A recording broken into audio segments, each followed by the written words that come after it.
Everybody sort of has friends when they're going through an addiction, and they have enabler friends, and they have friends and family that try to sort of like drag them out of it, kicking and screaming. So it seems to me that the number one method people use is humiliation. I was thinking shunning. I think shunning is probably number one. First, yes, socially, there's a group of people that accept whatever you do, but then there's the other group that you kind of have to hide it from. So I think the humiliation comes from exclusion of all your friends and family, because eventually you kind of lose everybody. Right. That's probably good for you. And I guess that's the AA thing about bottom, right? I mean, that's what it really is. Bottom is you're just too humiliated that you've tried everything on your own, that you have to reach out for help from someplace else. You're incapable of handling it yourself. But I think that's bottom is humiliation, right? You can't look yourself you just can't look yourself in the mirror anymore. Right. Humiliation's cousin is shame, and that's, you feel shame for yourself, but humiliation is when somebody else like assigns you a low number and it doesn't match what you feel internally. Like let's talk PSAs for a second. You ever seen those commercials where it shows like an addict? Like there's the drunk driving commercial where it shows like the car completely full of beer, and the guy gets stopped and he opens the door and like it comes out like a big wave of yellow. Yeah. Sir, have you been drinking tonight?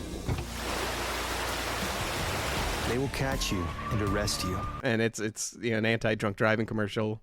Or there's like the anti-weed commercials where it shows somebody melting into a couch, literally, like they turn into a puddle of mercury, and their friend is just like, "You disgust me." This is the way it's been since she started smoking pot. She's all lazy and boring and... I guess what I'm trying to get at is humiliation seems to be our method of choice if we don't know the person personally. Like, I may be completely wrong on this, like, but I feel like family treats you by, like, when you're an addict, family treats you with, if you go too far, we'll cut you off because we have no choice. But the public treats you with humiliation, like the method of choice for America is shame. There's not usually that punch back in the face on our values with family because we're similar DNA, and I think they just kind of understand a little bit more than somebody who, because everyone has different things that are their weaknesses to them, whether it's control, whether it's gambling. There's usually somewhere some kind of weird sex thing or something. But sometimes people seem to be very judgmental over someone else's weakness and not as much of their own. If they're not family, but if they're family, they just have a little bit of that same tick, or they're on that same point of the spectrum as we are, or close to it. In your experience, has humiliation ever worked for you? Like has there ever been a moment where somebody says something to you where it implies shame or humiliation, that you should feel bad about what you're doing, and it actually made you quit or quit for a time? There has. And in my relationships, I've had times when usually your spouse, the person who's closest to you, is the one that really kind of gets embarrassed by your behavior. Times with my anger. I used to have a real bad anger problem when I was younger. And being shamed that people would tell people the way I was acting. That changed the behavior. I've had people call my parents and tell them what I was up to and this and that. And that. Somebody told your mom on you? Oh, yeah. What'd they tell her? Oh, just behavior problems I was having, the way I was acting, things I was doing and stuff. They just told on me. They just tell on you.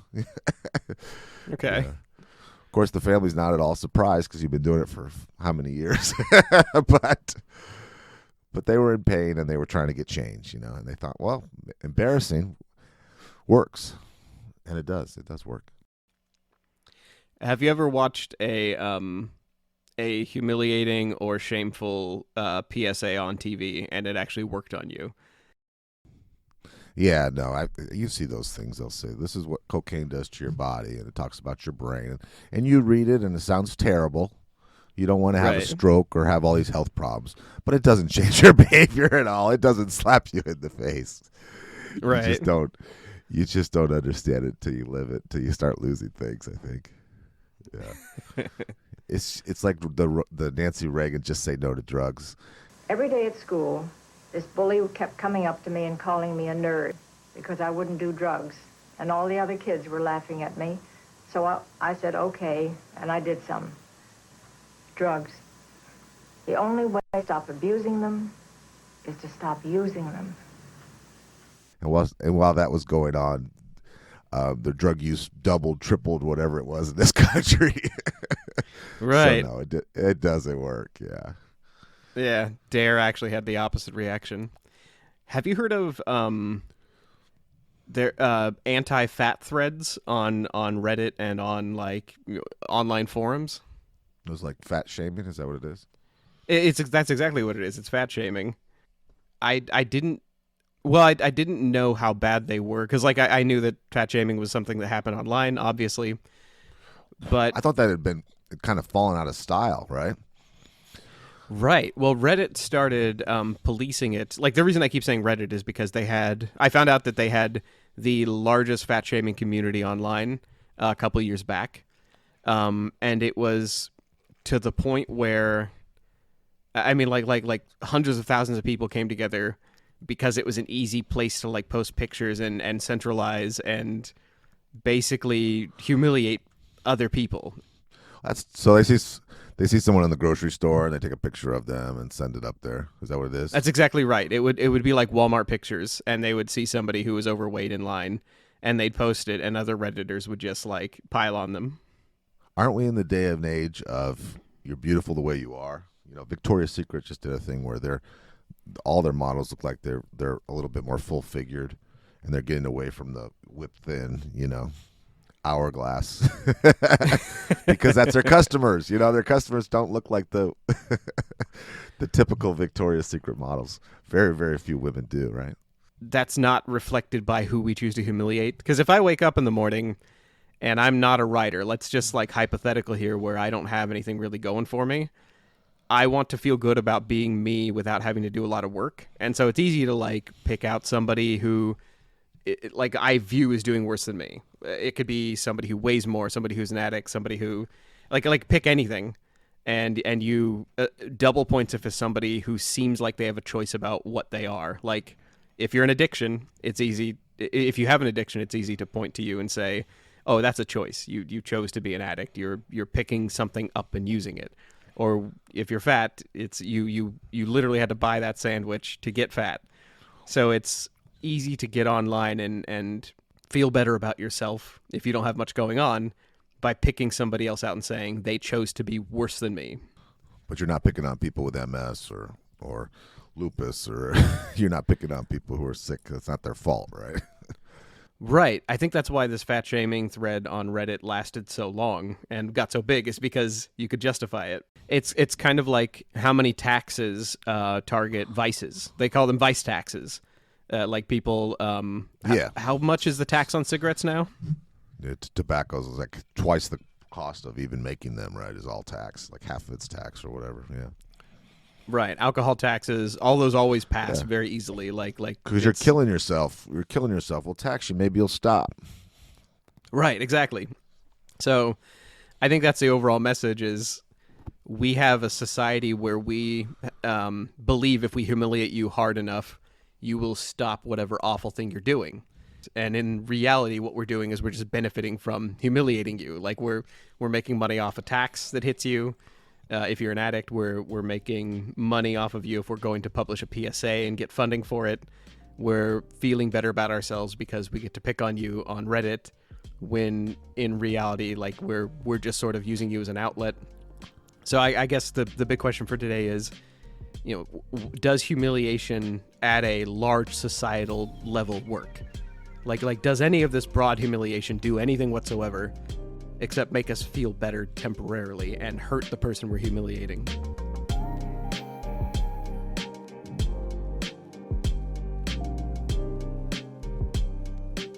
You're listening to The Reengineered You.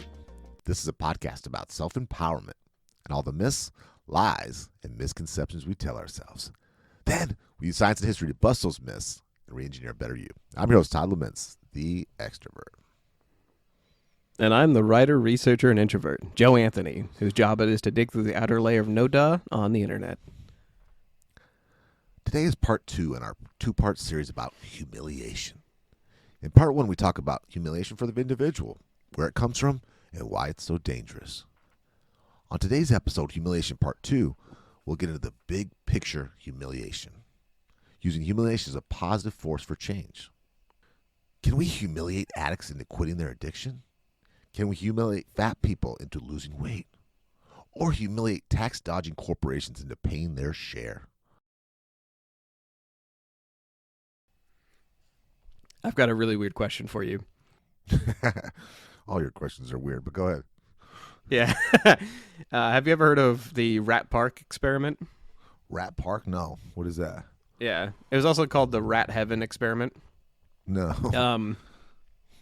We talked a bit about this long ago, like 100 episodes ago, about we had an episode on drinking. Scientists for a very long time had been experimenting on rats to measure and gauge addiction and try to get people out of it. And what they would do is they would put rats in cages and they would give them a water bottle with drugs in it or alcohol and a water bottle with just water. And they would wait to see if the rats got addicted, and that was their measure, of how addictive a substance was. Like, we'll put cocaine in one water bottle and water in another, and obviously the rats would choose the cocaine until they died. And that was the extent of the science there, is they would just be like, oh, look, a rat with nothing else to do will apparently drink cocaine. Right. With no other options. Or LSD. Yeah, with nothing. Yeah, exactly. Yeah. Or alcohol. At some point in, over the course of doing this for decades, they were using rats with nothing else in their tank except for drugs. And they're like, oh, look, addiction rates for, cocaine is 100%. That's so weird.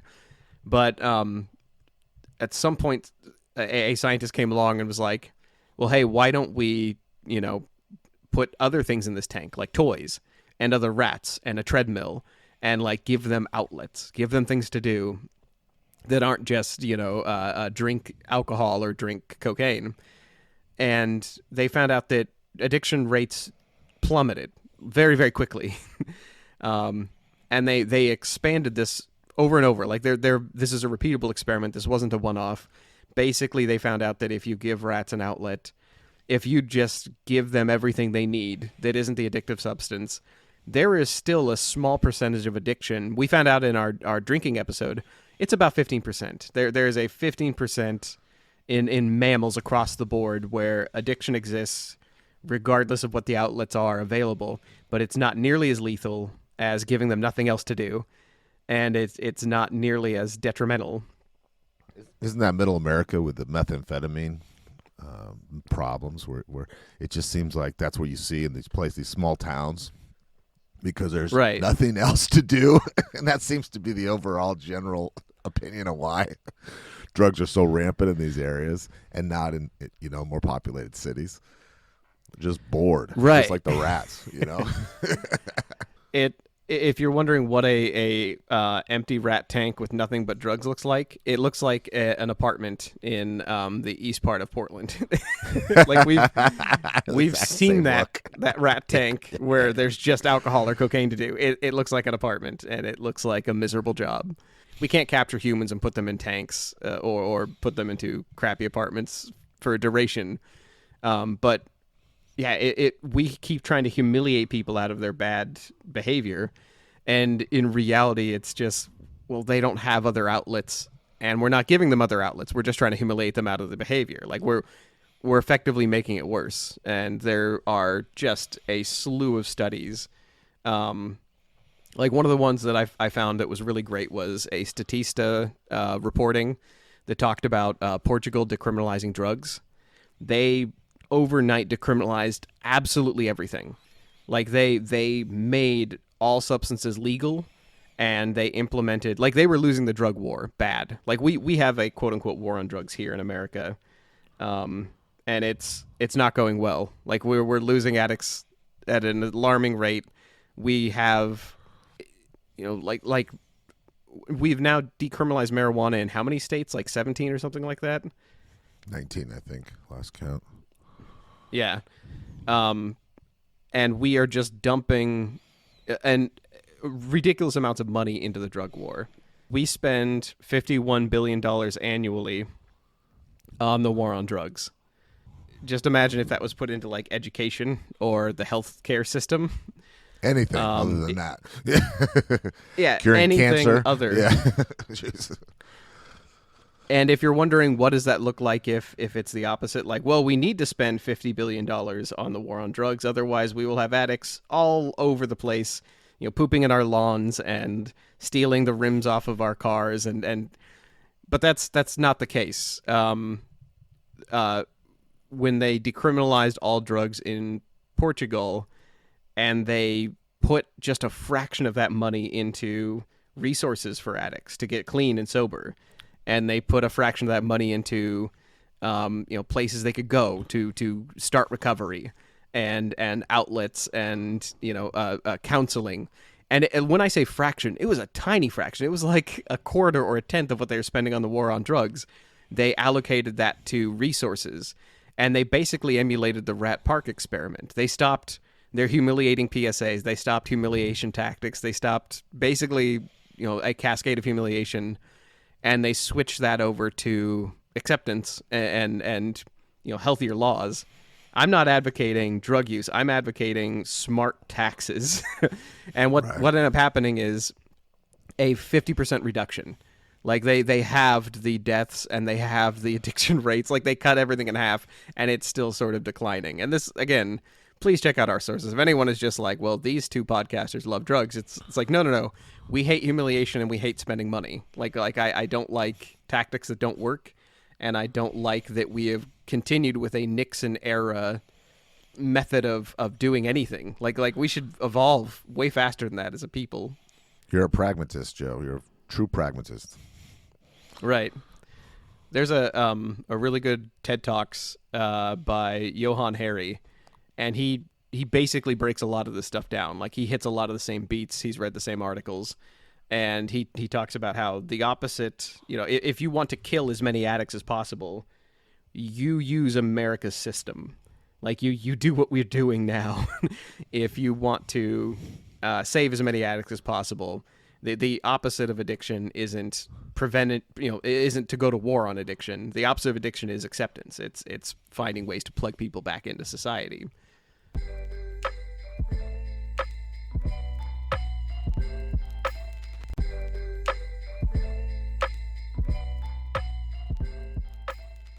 Have you seen humiliation ever work on companies?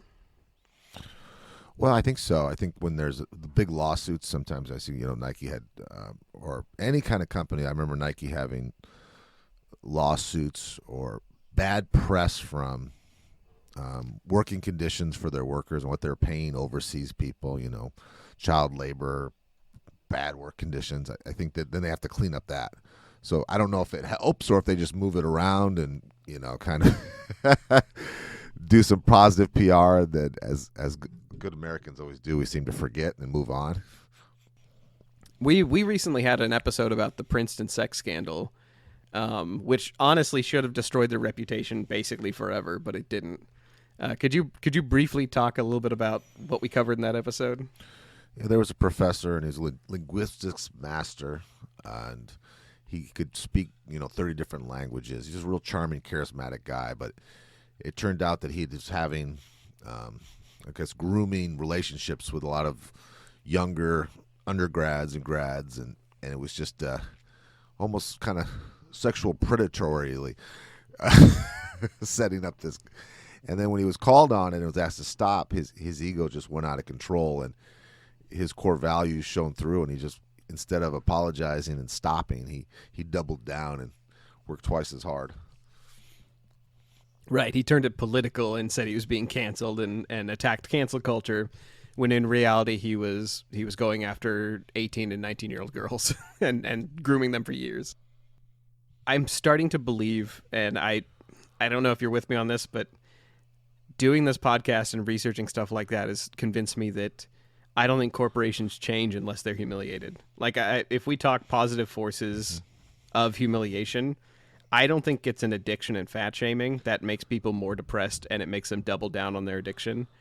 I'm starting to convince myself that the only positive force that humiliation has on a large scale. We covered in the last episode how humiliating the individual in the right way, in small doses, in targeted ways, can become humility. Like it can teach a leader humility. I'm starting to think that you have to target corporations in large groups, because I think the only reason why Princeton addressed this issue is because it got such bad publicity. And I think we really just kind of look the other way with when anyone's winning. I worked for a finance company, and we gave out auto loans, and it turned out that a lot of the loan officers, the high performing loan officers, believe it or not, loan officers at a bank are paid on commission, and they're paid bonuses based on volume and based on profit. So they're not, and they have to go by certain standards. They have certain underwriting guidelines so they can be compliant and and make money. But they turned out that they found out that the top performing loan officers, there was about 200 of them in the company. There was the top 5, and they did a lot of business. They were doing more business than 30 officers combined. This 5, and what they found out was what they were doing was there's different pricing based on what area code or what zip code you live in. Where you live is based on credit would perform better in certain areas, so they get better pricing. So what they figured out was to just miss when they were putting in the zip code. They put in a zip code from this one area, so the pricing got good. So they got their volume high. Now, when the company found out about this, of course they were horrified because it's breaking lending. It's breaking lending laws. You're predatory lending. You're picking people who are in certain areas. They don't like that. You can get sued for millions. But they forgave them and gave them all bonuses. They threatened to fire them, but didn't. And then still continued to kind of look the other way. They kept an eye on it. It wasn't as rampant as it was before. But again, I just think they care more about the bottom line to the shareholders and to their own pockets and the success of where they are in the standings with the other companies than they do about how ethical it really is.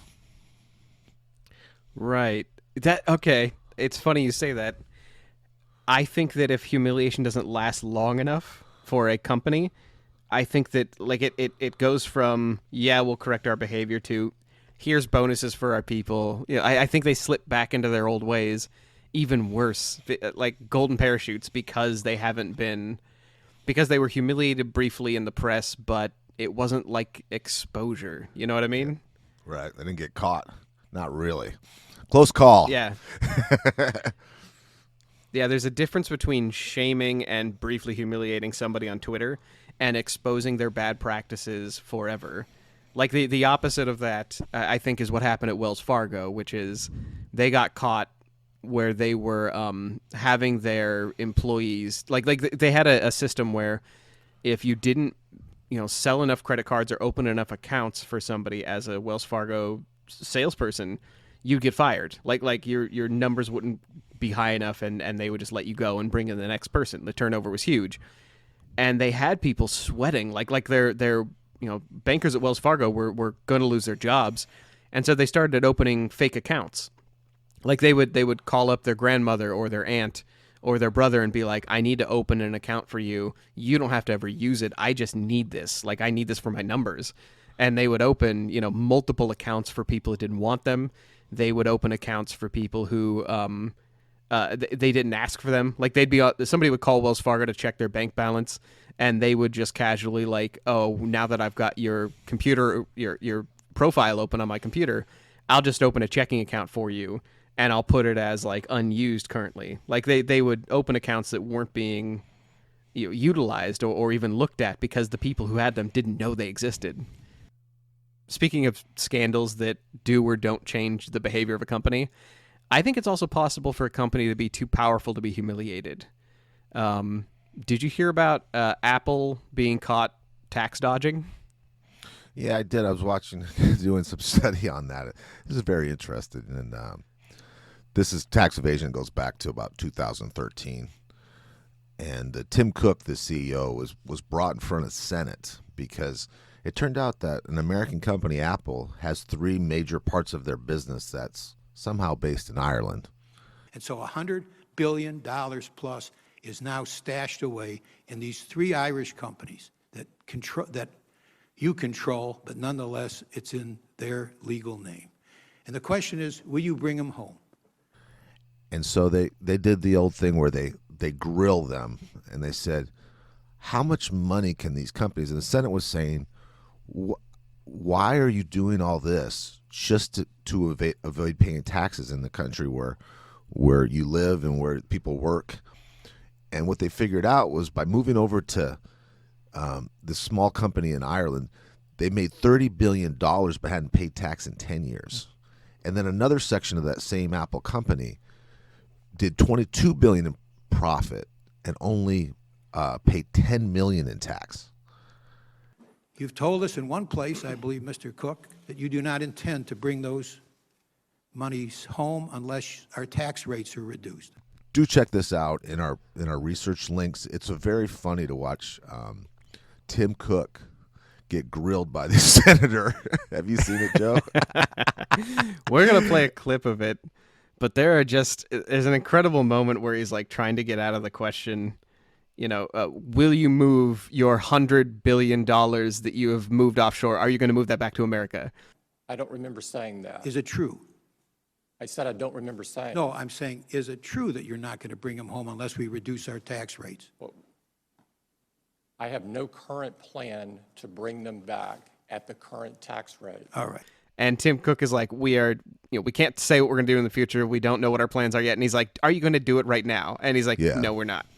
It's Senator Levine, and he's old school, and he's just asking a simple question like you would anybody, just a street smart question. So what I'm hearing you're saying, you and your people, is you won't bring your money back until we lower our tax rate. And Tim says, I don't remember. This is a CEO. I don't really remember.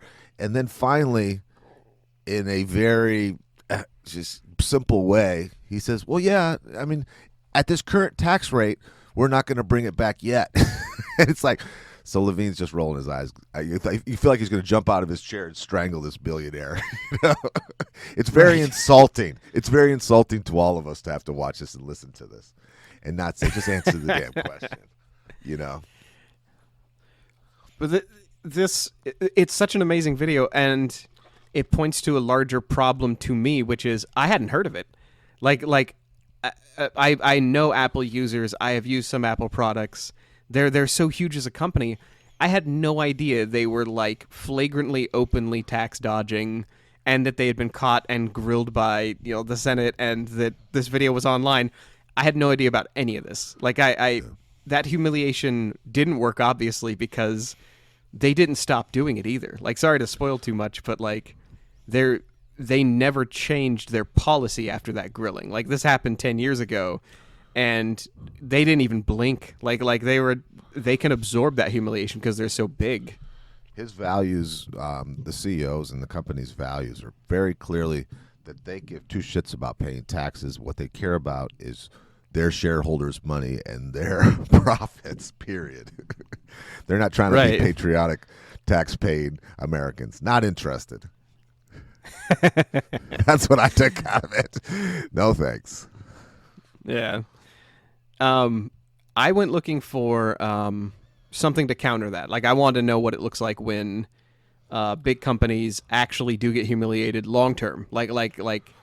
If you just took that Apple instance where he got humiliated in by being grilled, if you took that and just stretched that out for a couple of years, what if they were grilled like that every day? Would they eventually change their policy? So I found a really good instance. This comes from the University of North Carolina at the Canaan Flagler Business School, where they did a long-term study after Australia passed a really interesting law. So Australia, back in 2013, they passed the Tax Laws Amendment Bill, which means that it allows the Australian Tax Office to publicly release corporate tax information. All these companies that get caught dodging taxes, or we see in the news people demanding Apple release their tax information, or a company ends up getting embroiled in a scandal, and we scream, release your taxes, let's see the taxes. Australia just had a law where in 2013 they're just like, no, everyone put your taxes on the table, everybody put your cards down. We want to see it all the time. The world's biggest audit, yeah.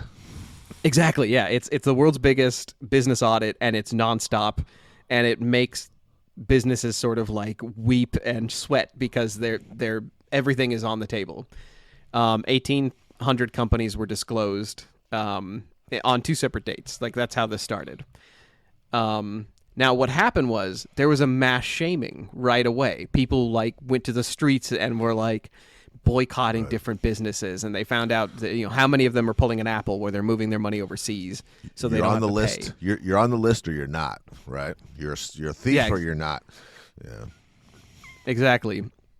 So they found out that about 900 out of 1,800 companies weren't paying taxes in Australia, and they found out that the shaming didn't really work that well because so many of them were crooked. Like enough of them were breaking the rules that they kind of got lost in the crowd. Like, people would try to shame their individual brand. Well, that makes a lot of sense because back to the shoe thing with Nike. One of the people I know that works there was saying when all that bad press was coming out from the working conditions, he says, you don't think Adidas and Reebok do the exact same thing? Of course they do. This isn't unique but because we're being on top in this market right now, that's why we're being exposed. It's better press than lumping them all together. It's just not as sexy to lump them all together and say this is how shoes are made. Right. So I think that's kind of like hopefully the point we want to land on, which is bad behavior isn't unique to any one corporation or really any one person. It really just comes down to who's in the crosshairs at the moment. Okay, so they even say in the study that transparency and getting caught as a corporation, that's not really what changes anything. Like Australia didn't change this tax information or start moving on companies to get them to reform because of this outrage. The outrage didn't do anything. It was the long-term transparency.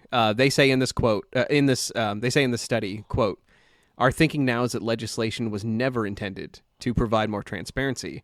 It was to create a platform from which one could promote corporate tax change in Australia."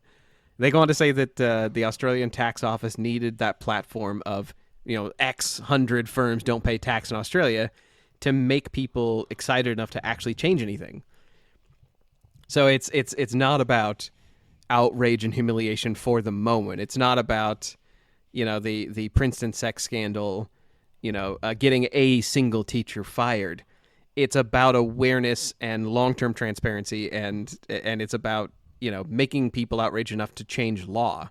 Ultimately, I think that's where humiliation actually works. Is it if it changes the laws in a productive way, that's when you get good humiliation. Can we say good humiliation? I think that's okay. Like people like me and you need a little bit of embarrassed, a little bit of correction, the right amount. Right. You can. I think for me the lesson in this is that humiliating an individual makes them decouple themselves from society, and you make them worse as a person in pretty much every instance. They don't learn and they don't correct themselves. They perish. If you humiliate a large entity like a corporation, they can recover by spinning public image. But if you expose a flawed system and get enough people outraged at the policy, not the people, then you can actually change something.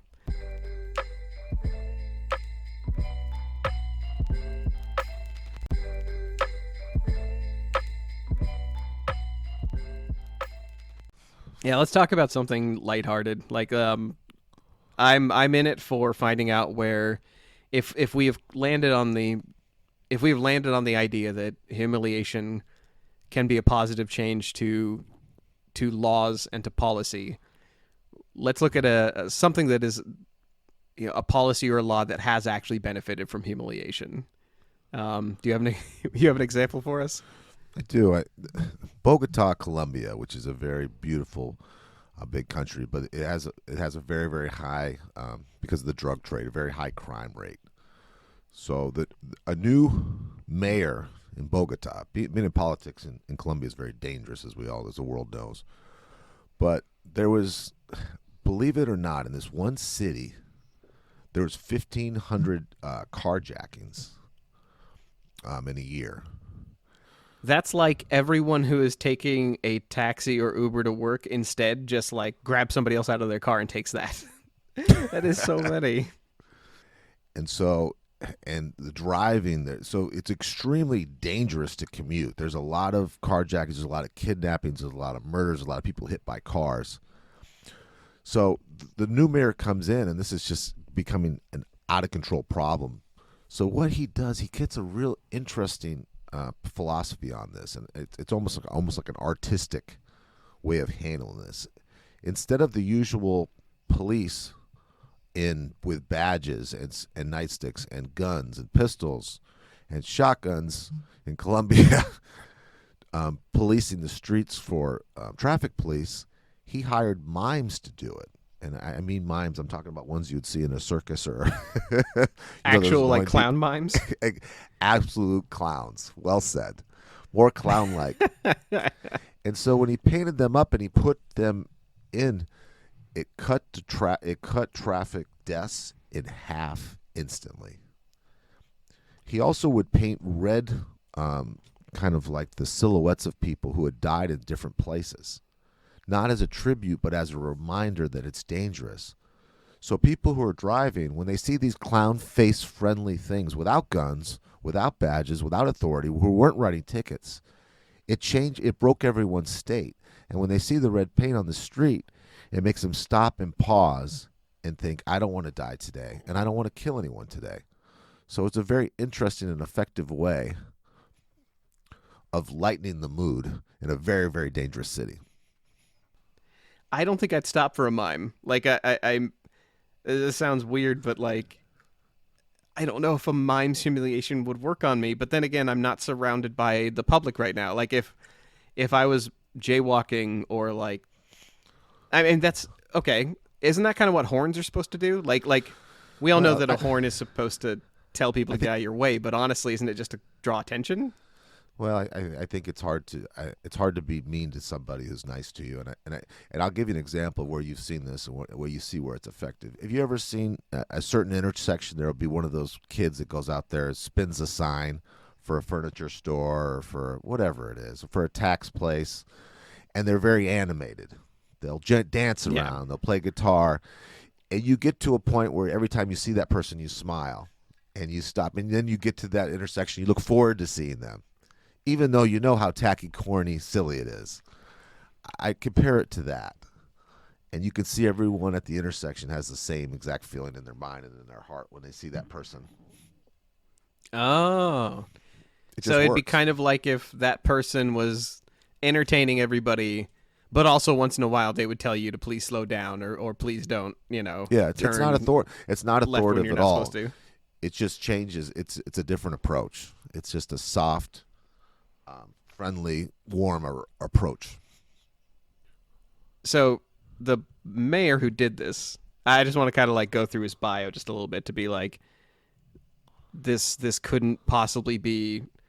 I mean, like this sounds like a stunt. Like I've heard of circuit court judges in the South putting signs on people to humiliate them, like a sign on somebody who like shoplifted saying "I stole from the store," and like wearing a sign and walking down the street, like humiliation tactics on the individual scale that like really just seem to be insulting. This guy is known for doing these sort of like large scale systemic changes by using weird social experiments, basically. Like he was a mathematician and philosopher before he put in the Bogota mimes, and he went on TV and basically said that the city was choked with violence and there was lawless traffic, and the cops that Todd mentioned, the actual traffic police, they were extremely corrupt.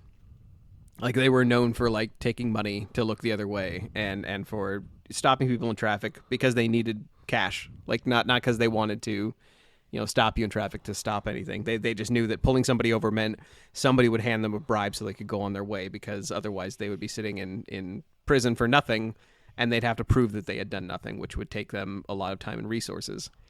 This guy Marcus, which is a fun name for a mayor, he went around dressed as a superhero named Super Citizen in uniform. he launched an event called Night for Women, where he asked men to stay at home. So 700,000 women who would normally be at home caring for kids could go out and have like a couple nights of fun dedicated to them. That's very cool, isn't it? Yeah, it's like a Yeah, I thought that was awesome. He asked citizens to, put their power to use with thumbs up and thumbs down cards that his office, handed out, and it was meant to disapprove or approve of other citizens' behavior. So I think this was the initial like public humiliation test where he wanted to see if like showing other people's approval would stop them from behaving badly. And that eventually became the mimes. That eventually became the thousands of mimes. And that's the other part of it is the bribable cops, the transit police that were notoriously corrupt. There was about 2,000 of them. He started out with a couple of mimes. It didn't start out as big. And then it became a force of 420 mimes. So, like, it was a lot. Like, if anyone's imagining that, like, it's a handful of mimes, no, it is a small army of mimes. You can see them all at the police station getting ready, putting their makeup on each other, Yeah, walking out. It's kind of creepy, really. It's kind of scary. I think you would stop. I think you would if there's 400 of them. It's like a bad dream. Do you want to talk about an update about Apple and whether or not the humiliation actually lasted after they were, dragged into to testify? No, there wasn't anything that really changed. That again, I think write it off as in something else happens in the world, and it's less. And if you think about it, then there was a lot of pressure on Ireland. So they started asking Ireland. They say all this, da da da. Of course, Ireland doesn't care because they're getting tax money for nothing. It's wonderful. Right. They love this agreement. I don't care if it's 1 billion we get or 10 million. It's still 10 million more than we had before. So why would you do it? And I think the humiliation on taxing, I think our overall as a country, I think overall people think if you pay too much in taxes or if you can get out of taxes and it's somewhat legal, it's not black or white in this country. We see those as great leaders and great business people. Right. We look at Tim Cook and not as hail thieves. him. Yeah. We don't see them as stealing or not being patriotic. We see them as being intelligent. Right. This is not unpatriotic. Tim Cook putting $100 billion in Ireland to avoid taxes. This is him being a savvy businessman, and we'll read his book for it. In 2016, if you want to know if anything changed from this one instance of humiliation that didn't make a lot of waves, 2016, the European Union and the European Commission found that the Irish state had facilitated Apple's international tax avoidance. That's their words, not mine.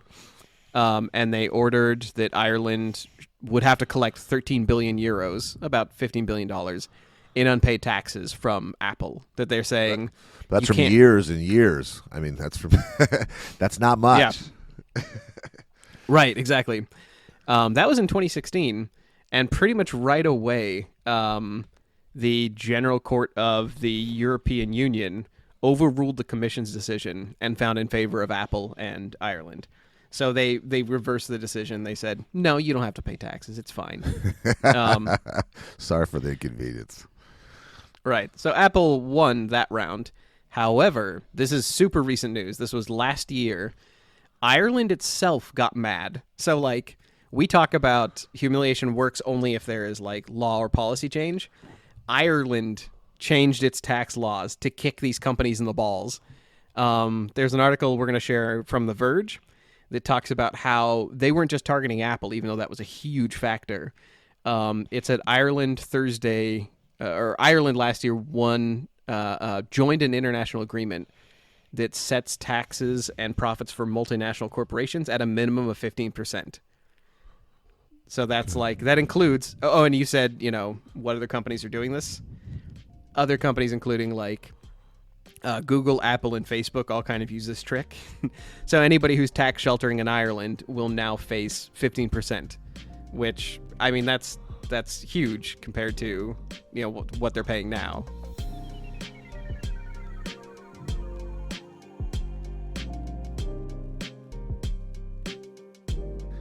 Humiliation on its own doesn't move the corporate needle.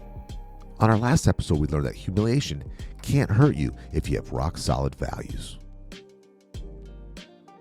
When Douglas Hegdahl was called the incredibly stupid one every day by the guards at the Hanoi Hilton, it didn't hurt. In fact, he played into that role, knowing at his core what he stood for. Want to know why public humiliation didn't work on Apple or Starbucks? Because deep down, most successful corporations know where their moral bedrock lies. It's making profit for their shareholders. That's why Apple continued using Ireland as a tax haven, even after being exposed. It doesn't seem to matter who you are humiliating, the individual or the group. The act of shaming someone into compliance is an all-around failure. Humiliating an addict makes them more secretive and prone to overdose. Humiliating companies makes them rethink their public relations campaign. And humiliating political groups for terrible policies just makes them entrench themselves harder. In rare cases where we see humiliation work, it's never the humiliation that does the changing. It's raising awareness. It's getting people to unite to change laws. Good journalism and public awareness can change laws. Acceptance and health resources can reform addicts. Humor and basic sense of empathy can reduce crime better than shame techniques or crooked policing. The next time a politician brags about locking up addicts because he's tough on crime, we should ask what they're planning to do about the $100 billion Apple sent overseas to avoid paying their share.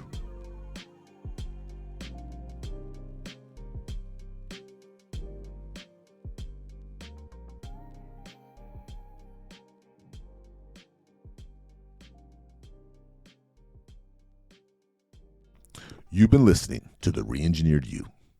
Thank you so much for listening to the show. You mean the world to us. We have a new episode every week. You can connect with us at www.re-engineeredyou.com. That's where we have research links, show notes, feedback, and blog articles for each of our episodes. We're not experts in anything, but we've got an opinion on everything.